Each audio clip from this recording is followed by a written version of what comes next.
In this video, I'm going to show you how to transfer from credit card to Barclays Bank. It is very easy to do. So first thing you want to do is open your web browser and head over to barclaycard.com to transfer money from your credit card to a bank account.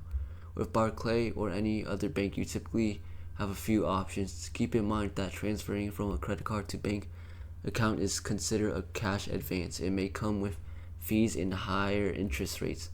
Log into your Barclays and online service account or use the Barclays card app to see if you have an offer available. Go to the details of the UK current account you're transferring into the transferring up to the maximum amount shown up. Make sure you have read and understood the terms and conditions and take the tag box to continue.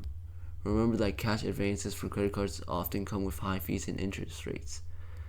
Then allow all credit to transfer to bank account availability with this feature.